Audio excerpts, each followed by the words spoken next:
Ny président zavatra nataony dia fanolorana an'le zavatra vita fotsiny hoe tia misy zavatra vita manome jiro ve dia manao propagande tsisy mihitsy neutralité losa manoloana ny vidéo miparitaka tato anatin'ny tambazoan-tserasera ahitana ny filoha Andry Rajoelina manao propagandy, manao fitetezam-paritra amin'izao fidana sombam-bahoaka izao ary manao fitokanana ny foto-drafitrasa dia nivoaka tamin'ny fanginany avy tao amin'ny androm-panjakana avy tao amin'ny anteny Merandoholona. Tahiny Andrianandrasana lolon'ny Madagasikara dia mandiso tanteraka ny resaka izay voizin'ireo vondrona avy eo amin'ny fanohirana hoe manitsakitsaka ny lalàna amin'ny feny fifidianana sy ny lalàna amin'ny feny asa ny filoha Andry Rajoelina. Diso izay resaka izay hoy ity loholona ity satria raha nanaraka ankaiky ny fitetezam-paritra nataon'ny filoha Andry Rajoelina izy dia tsy nahita na dia indray mandeha aza hoe filoha Andry Rajoelina nandika lalàna, hoe filoha Andry Rajoelina nanitsakitsaka ny lalàna amin'ny feny fifidianana, nanitsakitsaka ny lalàna amin'ny feny asany. Nitondra profo moa ity loholona ity, ny profo dia zao na dia hita miendrika karazana fitokanana aza ny fitetezam-paritra ataon'ny filoha Andry Rajoelina dia tsy fitokanana velively ireny fa fanolorana foto-drafitrasa vaovao ho an'ny vahoaka malagasy. Profon'izany dia zao tsy mbola nampiasa teny voararany lalàna filoha Andry Rajoelina nandritra ny fitetezam-paritra izay nataony, toy ny hoe mitokana fomba ofisialy an'ity foto-drafitrasa ity aho sy ny sisa. Tsy mbola nanao an'izany filoha Andry Rajoelina, midika izany fa fanolorana tsotra izao nataon'ny filoha Andry Rajoelina fa tsy fitokanana foto-drafitrasa akory. Toy izany ihany koa ny resaka fanendrikendrehana azy amin'ny fanaovana propagandy. Tsy mbola nampiasa voambolana voararany lalàna i filoha Andry Rajoelina araka ny nambarany toy ny hoe fidio ity candidat ity, fidio candidat ery. Tsy mbola nanao an'izany izy. Tsy afaka hiandry isika ny hoe hiandry vita fifidianana ny filan'ny vahoaka any reny foto-drafitrasa reny efa maika. Ny azo andanja ny filoham-pirenena zany na ny mety amin'ny herintaona 2025 ary mety efa fixé. Efa fantapantatra hoe makaiza izy ary maninona izy amin'ny fotoana manahoana.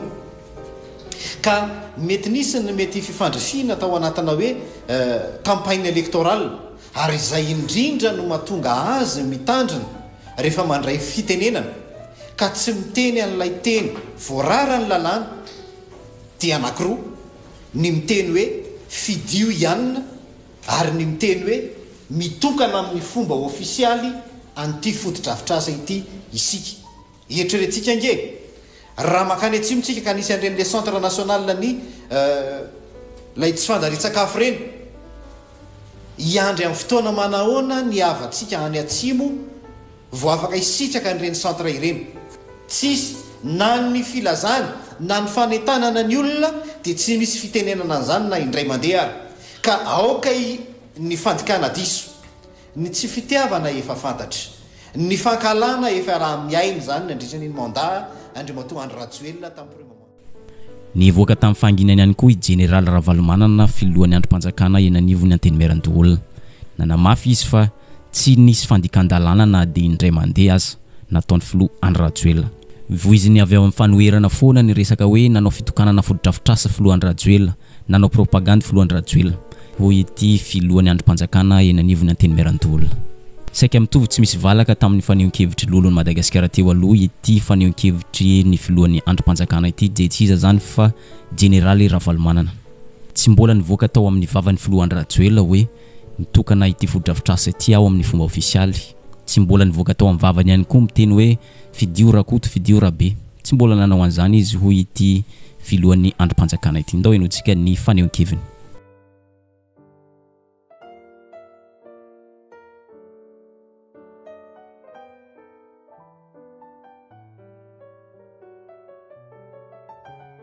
Ny président zavatra nataony dia fanolorana an'le zavatra vita fotsiny hoe tia misy zavatra vita manome jiro ve dia manao propagande dia propagande ho an'iza zany le lazaina zany fa ny atao hoe propagande dia miteny hoe fidio ranona na fidio ranona. Raha efa niteny an'izay ny filoham-pirenena dia marina zany fa ny filoham-pirenena mbola tsy niteny an'izany mihitsy aloha tsy haiko nareo efa nare mbola tsy niteny an'izany mihitsy izy fa manao ny asany ara-dalàna izy. Tsika efa zany sao dia tonga amin'izay andao no propagande tsisy mahazo mitsabo tsony ny dokotera sao dia hoe satria raha mitsabo izy dia ho an'ny anina io na hoe tsy mahazo mampianatra ntsony ny mpampianatra tsy le izy zany mila jeterena ihany fa tsy mety zany e raha alohanao ny asany ara-dalàna ny fanjakana ny gouvernementa fa raha ohatra izy ka hitanareo kosa hitan'ny mpanoatra moa hoe ino fa izy fa nyteny hoe vodio rakotona vodio rabe zany ny atao hoe fandikan-dalàna zany na hoe andao fa hitokana n'ity zavabidy tsika zany ny atao hoe fandikan-dalàna fa tsisy an'izany mihitsy loatra mety maro ny gaga fa maninona no amin'ny fotoana fifidianana mihitsy filohan'ny Rajoelina no nanapa-kevitra nanao fitaizam-paritra nanolotra fotodrafitrasa ary mizara ireo kojakoja maro samihafa ilain'ny mponina andavanandro fa maninona namaly an'izay fanontaniana izay ity lolon'ny Madagasikara ity dia tsy iza zany fa tahina Andrinandrasana ho an'izay tsy mahalala ny aktiviten'ny filohan'ny Rajoelina sy ny fandaharam-potoanany dia eto mampafantatra ity lolona ity fa tsy nokendrena tamin'ny fotoanan'ny propagandy ny fitetezam-paritra nataon'ny filohan'ny Rajoelina fa sendra ny fanjohy fotsiny raha ny maromarina kokoa ho an'izay mbola tsy mahafantatra ny fandaharam-potoanan'ny filoham-pirenena dia efa mipetrapetraka mandritra ny heritaona roa taona zany hoe efa mambolana maromaro no efa mipetraka ny fandaharam-potoanan'ny filoham-pirenena ankehitriny mbola tsy nivoaka akory angamba ny fandaharam-potoanan'ny fampelezan-kevitra dia efa nipetraka ny fandaharam-potoanan'ny filoham-pirenena hoy ity lolon'ny Madagasikara ity zany hoe arak'izany sendra ny fanindry tamin'ny propagande fotsiny ny fandaharam-potoanan'ny filohan'ny Rajoelina hoy izy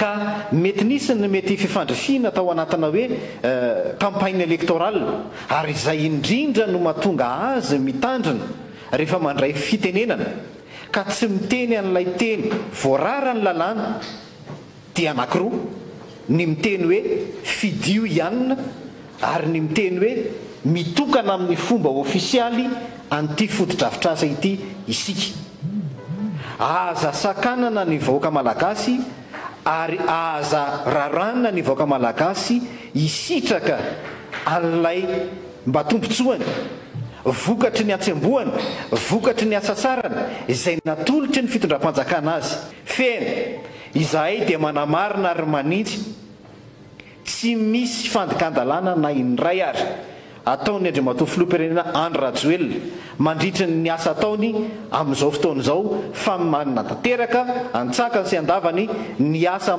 filoham-pirenena azy izy manome an'izay anjara zo sy anjara fampandrosoana araka ny fahafantatry ny tsirairay ny avy eo amin'ny fanoherana dia miandry ny fandraisana andraikitra ataon'ny HCC sy ny CENI iny tokoa fa nivoaka tamin'ny fahanginany ny filohan'ny HCC dia tsy iza zany fa filoha Laurent Rakotoarso taoriny fionana tamin'ny SADC sy vondrona afrikana mety maro nametra-panontaniana hoe tena say ve ny filohan'ny HCC ny resaka ny tsy fanaran-dalàna ankehitriny toy ny fandikan-dalàna ataon'ny filoha Andry Rajoelina fandikan-dalàna ataon'ny kandida sasantsasany avy amin'ny Irmar ny valiny dia tsy ny resaka an'izany izy raha nanaraka ankaiky ny resaka nataony dia ohatrany hoe tsy mahalala mihitsy hoe misy fandikan-dalàna eto amintsika tsy fantany mihitsy hoe betsaka amin'ireo kandida ireo manao fandikan-dalàna manao zavatra tsy ampamarinana ohatrany hoe tsy fantany mihitsy hoe ny filoham-pirenena dia manao propagandy manao fanitsakitsahana ny lalam-pandroenana toy izao ny taditra nataony taoriny fionany tamin'ny SADC sy ny vondrona afrikana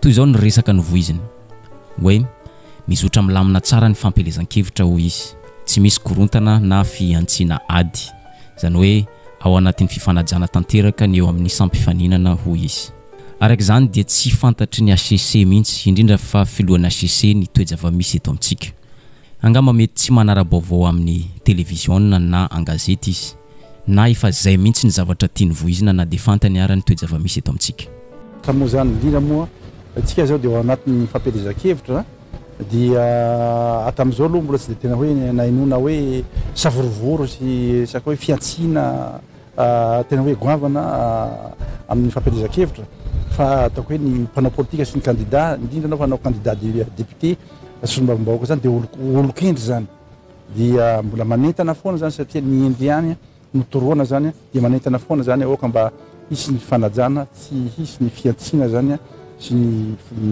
ny tahaka ny zavatra tahaka an'izany amin'ny fanaovana ny fampelezan-kevitra zany fa mba handeha milamina manaja ny soatoavina malagasy dia amin'ny fifanajana zany satria tsy amin'ny fanaratsianao ny andaniny no fidianan'ny olona anao koa fa ny anao zany ataovy mahasoa hitiavan'ny olona anao fa tsy ny hafa no aratsiana nitondra tatitra mitovy tsy misy valaka tamin'ny tatitra nataon'ny filohan'ny HCC tamin'ny vondron'ny SADC ny tena nivony antenimeran-doholona rehefa niona tamin'ny vondrona afrikanina sy sadaika izy ireo. Toy izao ny resaka nataon'ny Général Ravalomanana tamin'ny vondrona sadaika. Milamina tsara ny fampelezan-kevitra, tsy misy korontana, manara-dalàna daholo ny kandida sy ny olo-mpanjakana. Zany hoe samy hafa tanteraka tamin'ny fifidianana filoham-pirenena hoy izy ny toe-javamisy ankehitriny. Ary nisy ohatra manokana ny sadaika tonga nitsidika sy niaino tatitra avy tamin'ny androm-panjakana izy. Respecta amin'izao koa zany fa hoe eto zany mizotra tsara ny fanomanana ny fifidianana solom-bava-bahoaka. Manao propagande daholo ny rehetra tsy sahala amin'le tamin'ny élection fifidianana filoham-pirenena teo fa manaraka manao daholo ny rehetra ary tsisy korontana, tsisy tabataba mihitsy fa mizotra tsara zany. Samy te hahazo majorité parlementaire daholo na ny an-dalana ny kilana. Ka milamina tsara zany eto ary ny raha soan'zareo sotran'zareo manokana moa hoe misotranareo nandeha tany lavitra dia tonga aty Madagasikara manampy anay amin'ny fanaraha-maso amin'ity fifidianana ity satria ilaina ho mandeha ara-démocratique ny fifidianana, mandeha ara-dalàna ny fifidianana ary zahay dia miezaka arak'izay atao mba hanaraka an'izany fanarahan-dalàna sy fanajana ny soatoavina démocratique. Araka ny tatitra nataon'ny androm-panjakana anankiroa samihafa tamin'ny sadaika dia milamina tsara eto amintsika, tsy misy fandikan-dalàna, tsy misy korontana na fiantsiana ady. Naneviny manokana i Andro Bella manoloana ny fidinany fotana izay ataon'ny sadaika eto amintsika. Raha ny amin'ny manokana dia tsy manantena ninina avy amin'ny sadaika izy. Satria izao efa niarana hita ny fomba fiasan'izy ireo tamin'ny fifidianana filoham-pirenena izay hita fa feno fanitsakitsahan-dalàna, feno osoka, feno fangalaram-bato sy ny sisa dia nefa ny fanapa-kevitra izay noraisin'izy ireo dia nanaiky izy ireo ary nankatoa ny voka-pifidianana. Zany hoe inona ny zavatra andrasana amin'ny sadaika manoloana ny fanitsakitsahan-dalàna ankehitriny amin'ity fifidianana solom-bava-bahoaka ity? Mazava ho azy fa tsy misy fa hiazana ampitahina fotsiny mba hahafantarany toe-javamisy ankehitriny ny toe-javamisy eto amintsika hoy Andro Bella. Za aloha dia tsy amin'ny nahako manokana aloha hoany antoko ARP tsy mananteny ninina amin'ny sadaika izay. Efa reny ny zavatra tsy nety tamin'ny fifidianana filoham-pirenena efa hita zao fa nisy fangalaram-bato hita daholo ny régularité rehetrarehetra mbola reny ny déclaration nataony. Dia naika izay naika hitondra ny hevitra mihitsy ny hoe naika mialatsiny fa hitondra ny hevitra mihitsy zany izay mafimafy kokoa amin'ity fa raha ireny aloha dia tsy manantena ninina izay aloha.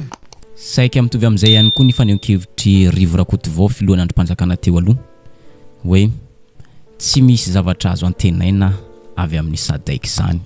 Efa fantatra ny fanaon'izy ireo, efa fantatry ny rehetra fa tsy hanao ninina izy ireo manoloana ny fanitsakitsahan-dalàna, fangalaram-bato sy ny fanaovana fraude maro samihafa eto amintsika. Fa ny zavatra antenaina amin'izy ireo dia tokana ihany dia ny hijery ny toe-javamisy dia izay, tsy misy ankoatr'izay hoy Rivo Rakotovao. Manantena iny isika za manokana aloha dia tsy misy ny zavatra antenaiko aminy afa-tsy ny fahitany maso anga zao zavatra tsy fetezana ataon'ny fitondram-panjakana. Izy zao mijery hoe io ny CNI manao ny asany, io ny HCC manao ny asany, io ny gouvernement manao ny asany dia izy milamina zany. Reo ny opposition miteny amin'ny télé sasatsasany dia milamina zany. Fa raha vao manontany ianao le izy ihany anefa manana an'ireo singa marobe hoe inona moa zany lalana eken'ny sadaika amin'izany atao hoe démarche démocratique zany malalana hoe makany amin'izany fanamafisana ny démocratie zany amin'ny lafiny fifidianana. Fantatra an'izy zany dia rehefa ampatsiavinao azy ireo dia miaiky tokoa izy fa tanatin'ny fotoana maromaro zay dia mihaino izy dia lasa mody izy dia heto isika. Fanampin'izay nanamafy Rivo Rakotovao fa ny fomba fiasan'ny sadaika dia tsy misy fiantraikany amin'ny tsy fanaran-dalàna misy eto amintsika. Ny zavatra ataon'izy ireo dia andeha hijery fotsiny. Rehefa hitan'izy ireo fa tsy misy olona maty amin'ny fotoanan'ny fampelezan-kevitra, mbola afaka maneho hevitra amin'ny televiziona ny avy eo amin'ny antoko fanoherana dia efa milamina izay ny fifidianana manara-dalàna daholo ny mpifaninana. Ny azy ny filaminana aloha ny daviny voalohany ka ny amin'izany zao fijeriko azy dia mijery izy hoe milamina ka. Tsisy bomba mianjery eto, tsisy famonoana eto, sotranao Andriamanitra fa zay fotsiny azy. Fa raha resahanao izy hoe tsy manara-dalàna anie ny filoham-pirenena malagasy sy ny fitondram-panjakana, misy ne sakatsakana maro samihafa dia mandray naoty izy dia lasa izy mody. dia mety rehefa avy eo izy manao ny raporony a zay anisan'ny matezitra atsika ataoko hoe raha za manokana anatin'ny fanoherana zay a dia no mijery hoe inona ary zany mba ataoko hoe mialoha ataon'ireo olon'ireo a mba hanatsarana n'izany a lalana demokratika. Mbola mitovitovy amin'izay ihany ny fanehoan-kevitry rivotra Kotovao. Ny amin'ny Sadeka manokana dia rehefa tsisy korontana, tsisy fidinana an-dalambe, tsisy daroka bomba na afaty olona dia amin'izy ireo dia efa milamina izay ny fifidianana manaraka ny tena demokrasia. Hita miharihary zany fa ny Sadeka dia tsy manana tanjona na tsara ny tany demokrasia fa ny azy ireo dia mijery fotsiny dia ampy izay rehefa tsy misy olona maty. Araka ny fanaratsika teo dia androm-panjakana anankiroa samihafa no nitsangana. Niaro ny filoha Andry Rajoelina amin'ny fandikan-dalàna izay ataony. Tsy filoha Andry Rajoelina ihany anefa fa ny kandida volomboasary ihany koa arovan'izy ireo mafy amin'ny tsy fanaran-dalàna izay ataon'izy ireo ankehitriny. Ny androm-panjakana resantsika eto dia ny HCC sy ny androm-panjakana eny anivona teny Merandoholona. Araka izany dia tsy misy mahaory azy ny filoha Andry Rajoelina sy ireo kandida volomboasary miardia aminy satria izy no nametraka ireto androm-panjakana anankiroa ireto. Ary raha ny resaka novoizin'izy ireo tamin'ny mpanao gazety dia ohatrany tsy hivadika amin'ny filoha Andry Rajoelina mihitsy izy ireo fa hiaro amin'ny filoha Andry Rajoelina hatramin'ny farany. Fa na dia zany anefa ny avy ao amin'ny CENI izay vondrona maleo tena misahana fifidianana dia mbola tsy nahinona feo hatreto. Araka izany mitohy hatrany ny action ataon'ny fanoherana fa indrindra ny avy ao amin'ny firaisankina. Araka ny hitantsika amin'ny sary io dia tonga teny amin'ny CENI izy ireo nametraka fitoriana makasika ny fandikan-dalàna ataon'ny kandida volomboasary sy fandikan-dalàna ataon'ny olom-panjakana toy ny filoham-pirenena, préfet, chef pokotany sy ny maro hafa. Teny zay hita amin'ny vovona firaisankina hoe anao dénonciation. Nisy tsy fanarahan-dalàna maromaro hitanay tsapanay dia tonga izay aloha anatra an-taratasy interpellation aty amin'ny CENI saisine izy io moa zany fa mba afahan'ny CENI koa rehefa eo hoe mandray ny andraikiny fitenena zareo ny zavatra ohatr'izao tsy mety dia rehefa izy mandray ny andraikiny izay no nataony teo zany. Angataka zany zay ny CENI hijery zany hoe anao an'ilay atao hoe verbalisation en tant que agent verbalisateur ny CENI zany no nanaovanay an'izay saisine zay hijery sy anadiady mikasika an'ireo tsy fanarahan-dalàna izay efa noresahana ombieny nandritra ny conférence de presse izay nataony tompony andraikitra voalohany tao amin'ny vovonana firaisankina. Dia miandry zany tsika zao izay hovaliny izay fanadihadiana sy verbalisation ataon'ny CENI zay. Ankoatr'izay ireny rehetra ireny dia midika fa ny vovonana firaisankina dia tsy milavoleso, tsy manaiky ny fanitsakitsahana ny lalàna velona eto amintsika izay ataon'ny mpitondra fanjakana, ataon'ny kandida volomboasary izy ireo. Araka izany ny vovonana firaisankina dia mbola mametraka foana fa mandika lalàna ny avy ao amin'ny volomboasary, mampiasa fahefam-panjakana, mampiasa olom-panjakana, mampiasa fitaovam-panjakana. Ho antsika izay mbola tsy nahita tsy fanaran-dalàna ataon'ity fitondrana ity, averitsika jerena akaiky ny toetra fa misy eto amintsika manoloana ny fanitsakitsahan-dalàna izay ataon'ny filoham-pirenena ankehitriny. Feno mifepetra ny tokony ampitsara ny HCC ny filoha Andry Rajoelina amin'ny asa maha-filoham-pirenena azy. Ka te androsika za tsy te androso. Noho izany fantatra ireo tokony atao 30 mai ny anniversaire-ko. Noho izany za mba te azo vaovao tsara ny Antananarivo hoe ampany miaraka amin'ny président ampandrosoa amenareo cadeau d'anniversaire tsara be rehefa tonga ny 30 mai. Tratram-bodiomby nanao fandikan-dalàna filoha Andry Rajoelina sy ireo miarady aminy. Manao fitetezam-paritra amin'izao fotoam-pifidianana izao, mitokana foto-drafitr'asa ary manao fampelezan-kevitra ho an'ireo kandida volomboasary miarady aminy. Izany hoe raha dika amin'ny fomba hafa dia izao, ity fihetsika nataon'i Andry Rajoelina ity dia tsy vitany hoe manitsakitsaka ny lalàna amin'ny fehiny fifidianana fa manitsakitsaka ny lalàna amin'ny fehiny asany ihany koa. Manoloana izany rehetra izany dia tsy hitazam-potsiny ny avy ao amin'ny fanoherana, indrindra fa avy ao amin'ny vovonana firaisankina. Ametraka fitoriana izy ireo ary hitaky ny tokony ampitsarana ny filoha Andry Rajoelina amin'ny asa maha-filoham-pirenena azy. Ho resantsika rehefa avy eo zany fa ndao hijerentsika inona avy ireo fandikan-dalàna izay nataon'ny filoha Andry Rajoelina izay mety hampitsarana azy amin'ny asa sahaniny. Ny voalohany, ny fitetezam-paritra, arahana fitokanana foto-drafitr'asa, arahana fizarana varitsinjo, menaka, savony, koveta ary jirona akoho. Ny faharoa, tsy vitany hoe manao fitetezam-paritra mizara ireo kojakoja maro ilaina andavanandro hambabona ny fony vahoaka sahirana fa manao propagande ihany koa izy.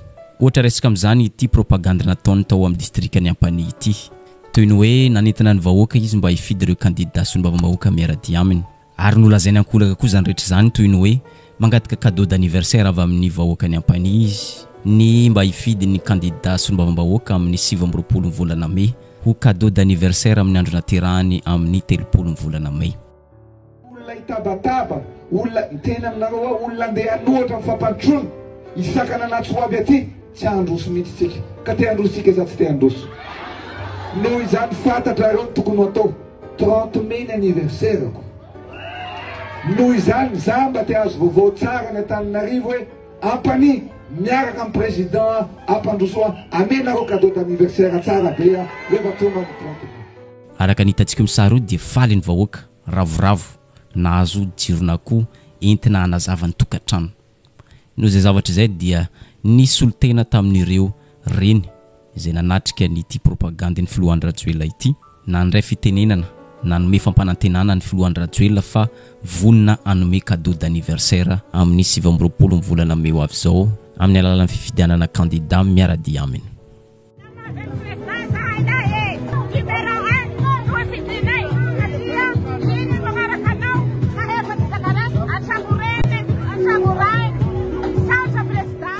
Mety maro ny tsy mahita hoe inona ny olana amin'ny fitetezam-paritra, inona ny olana amin'ny fitokanana izay ataon'ny filohan'ny Rajoelina amin'izao fotoana fifidianana sy ny vaovao izao.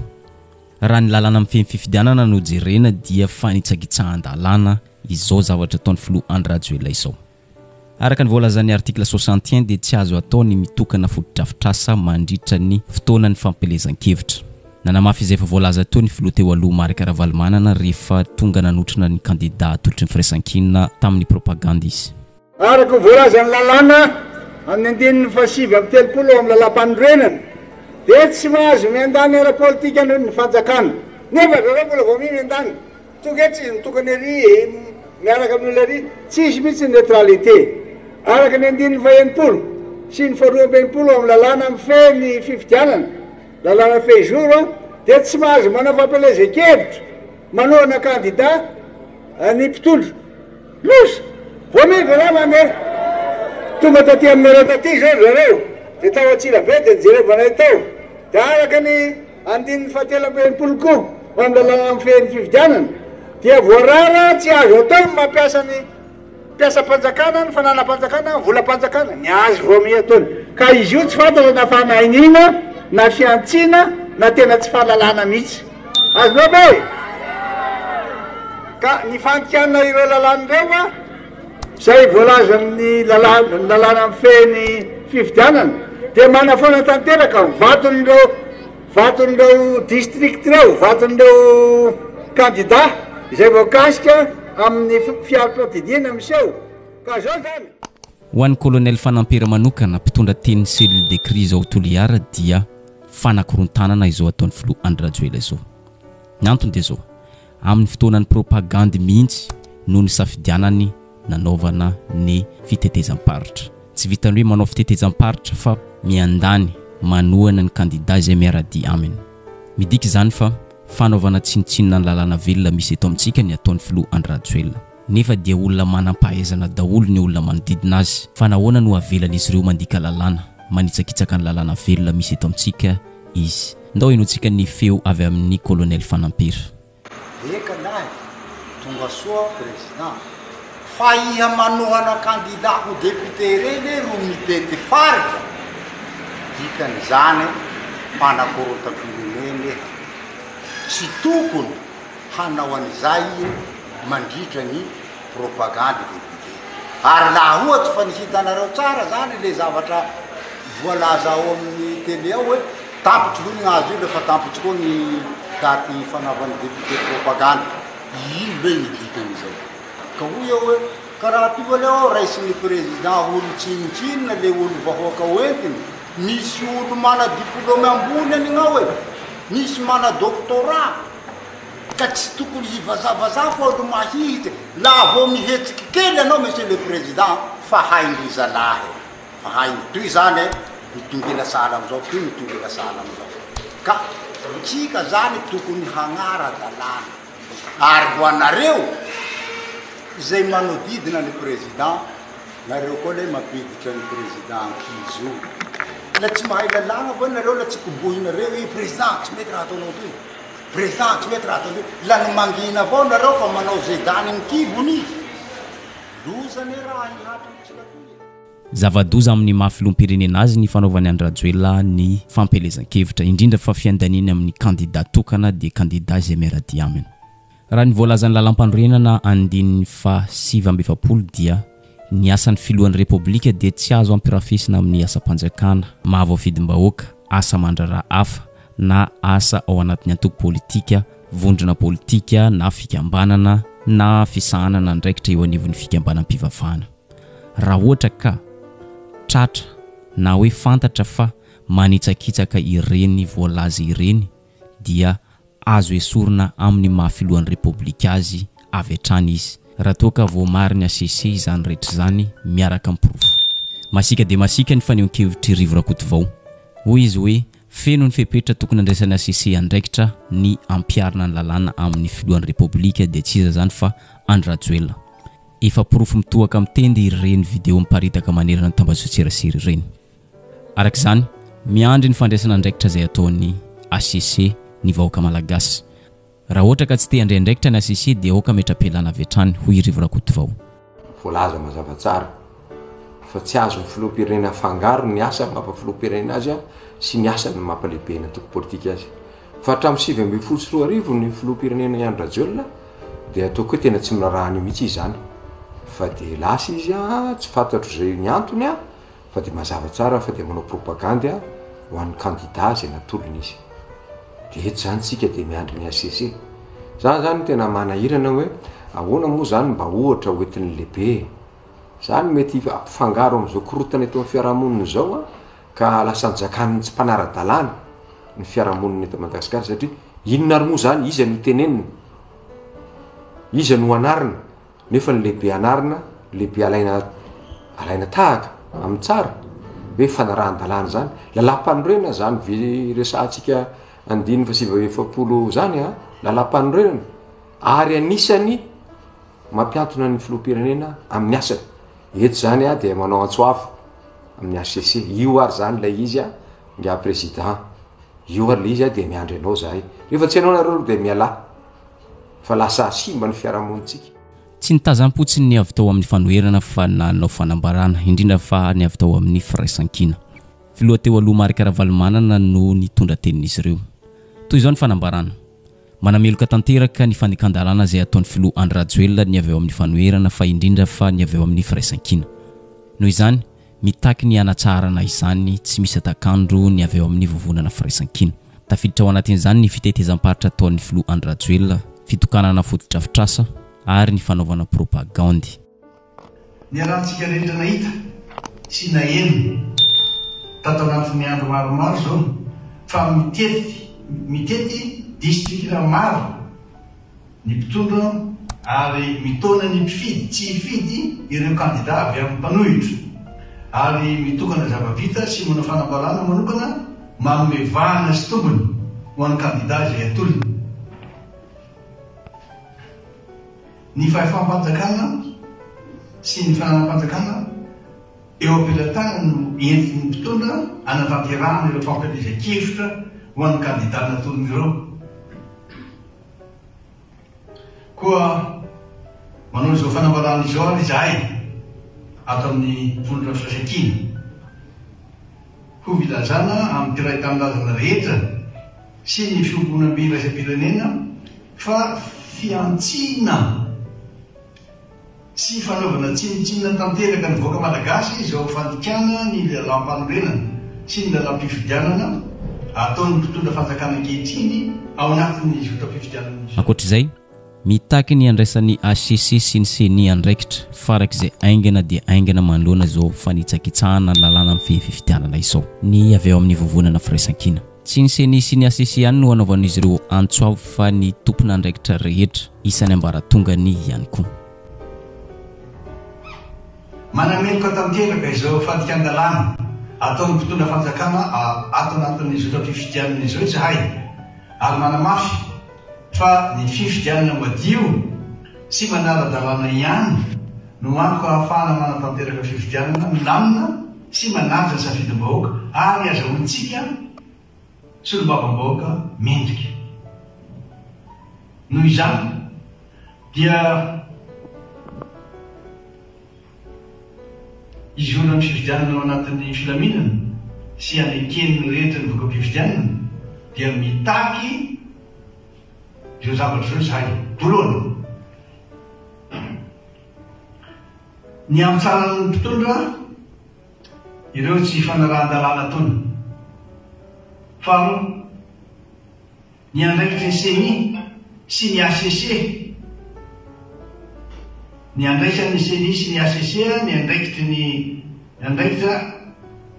andraikiny ka ampiasany ireo fahefana eo ampelantanany ampianana ny sazy voalazan'ny lalàna amin'ireo izay manao ny fantikan-dalàna sy ireo izay kandida izay nahazo tombony tamin'ny tsy fanarahan-dalàna ireo. Miantso ny fiomboana hoe iraisam-pirenena koa izahay tsy hitaza-potsiny izao fanitsakitsahana ny lalàna mifehy ny fifidianana eto Madagasikara izao sy ny fanososena ireo soatoavana demokratika iraisam-pirenena izay ataon'ny mpitondra ankehitriny. Manamafy izahay fa tsy anaiky lembenana manoloana ny tsy fanarahan-dalàna ny tranga toy izao ary efa mitona sahady ny vahoaka malagasy. Tsy fanambarana tsotro izao ihany no nataon'ny firaisan-kina fa hametraka fitoriana ihany koa izy ireo. Eto amin'izay isika any amin'ny ACC izao ny baolina. Raha ny marimarina kokoa dia any amin'ny filohan'ny ACC dia tsy iza zany fa any amin'ny Andriamatoa Florent Rakotarso izao ny baolina ankehitriny. Fanontaniana tsara petraka dia izao. Andrena ndraiky ny ve ny filohan'ny ACC manoloana n'izao fanitsakitsahan-dalàna ataon'ny filohan'ny Rajoelina izao? Raha ny resaka ny fanaovany tamin'ny mpanao gazety tamin'ny volana martsa lasa teo dia hoentitra izy ireo amin'ny tindray mitoraka ity fa tsy toy ny tamin'ny fifidianana filoham-pirenena lasa teo. Tsy azo ekena intsony amin'ny ity fifidianana solombavam-bahoaka ity ny fampiasana fahefam-panjakana, fampiasana ny olo-panjakana, fangalaram-bato sy ny sisa sy ny sisa. Ho an'izay tratra manao fandikan-dalàna na manao zavatra tsy ampamarinana amin'ny ity fifidianana solombavam-bahoaka ity dia tsy maintsy kapohina mafy. Tsy andifitra niza tsy misy zanaky koty na zanaky kaly fa tsy maintsy ampiarina amin'ny lalàna velona. Ndao inoantsika kely ny resaka nataony tamin'ny mpanao gazety tamin'ny volana martsa lasa teo. Manao basaky ty fitiavana karangaranga ka mampitandrina zany amin'ny fifidianana ho avy zao hoe araky ny tenitsika malagasy hoe zay manao vinany io ka manao n'le resaka tsy fahamarinana fangalaram-bato sy ny fampiasana fahefam-panjakana sy fitaovam-panjakana dia tena hikapoka mafy dia mafy zay amin'ity. Araka izany ho ratsy amin'ny filohan'ny Rajoelina ity fandehan'ny toedra raha ity satria hikapoka mafy ny ACC ary tsy andifitra. Toy izao ary ny mety ho sazy ampiarin'ny ACC ho an'ireo kandida izay minia mandika lalàna na manao zavatra tsy ampamarinana. Ny voalohany, esorina andarana avy hatrany ny kandida izay hita fa manao zavatra tsy ampamarinana. Ny faharoa, ho foanana ny ampahan'ny valim-pifidianana na mety ho ray manontolo fa arakaraka ny toetra fa misy. Ary ny fahatelo farany dia mety afara amin'ny fampidirana amponja. Ndao inoantsika ny resaka nataony tampanao gazety tamin'ny volana martsa lasa teo. Dia eo zany aloha ny sazy amin'ny campagne électorale dia amin'ny fampelezan-kevitra zany dia amin'izay raha ohatra misy fioara-pefa amin'io zany dia mety fanafoanana le fangalana andaharana disqualification les candidats. Raha amin'le fifidianana kosa dia mety fanafoanana amin'ny apahany na manontolo ny valim-pifidianana zany. Zay le eto ampamaranana dia izao. Hita miariary fa manitsakitsaka ny lalàna amin'ny fifidianana i filohan'ny Rajoelina. Hita miariary ihany koa fa manitsakitsaka ny lalàna amin'ny fehiny asan'ny filoham-pirenena izy. Araka ny fanoresantsika teo aloha dia ametraka fitoriana ny avy eo amin'ny vovonana firaisan-kina manoloana ny fanitsikitsahana ny lalam-panorenana sy fanitsikitsahana ny lalam-pifidianana izay ataon'ny filohan'ny Rajoelina. Araka izany, any amin'ny CENI sy ny ACC ny mason'izao tontolo izao ankehitriny. Andrena ndraiky ny ve izy ireo sa anao an'ilay hoe azo resina fa tsy mitombina. Raha ny resaka nataon'ny filohan'ny ACC tamin'ny volana martsa lasa teo dia entitra dia entitra izy ireo amin'ny ity fifidianana solombavam-bahoaka ity. entitra dia entitra ihany koa izy ireo amin'ny fanajana ny asan'izy ireo amin'ny tindray mitoraka ity. Na dia zany petraka ihany ny ayay manoloana ny lelamamy izay ataon'ny filoana CC ny andraisana andraikitra iny amin'ity fifidianana solombavam-bahoaka amin'indray mitoraka ity. Tsy miafina amin'ny tsirairay ary tsy miafina amin'ny vahoaka malagasy ny vokatry ny asan'izy ireo tamin'ny fifidianana filoam-pirenena. Amin'ny fomba ahoana moa tsy hametrahan'olona ayay amin'ny asan'izy ireo ankehitriny fa zao kosa nefa ny fotoana manova zavatra. Iza mahalala fa efa niova ny ACC, efa tsy manao ny fomba ratsy teo aloha intsony ao amin'ny ACC indrindra fa ny filohan'ny ACC Florent Rakotarsou. Noho izany andrasantsika ary ny mety fandraisana andraikitra izay ataon'izy ireo ary izay ihany koa mamarana ny videontsika. Aza adino misabone sy manisy amin'ny videontsika amin'ny manaraka indray.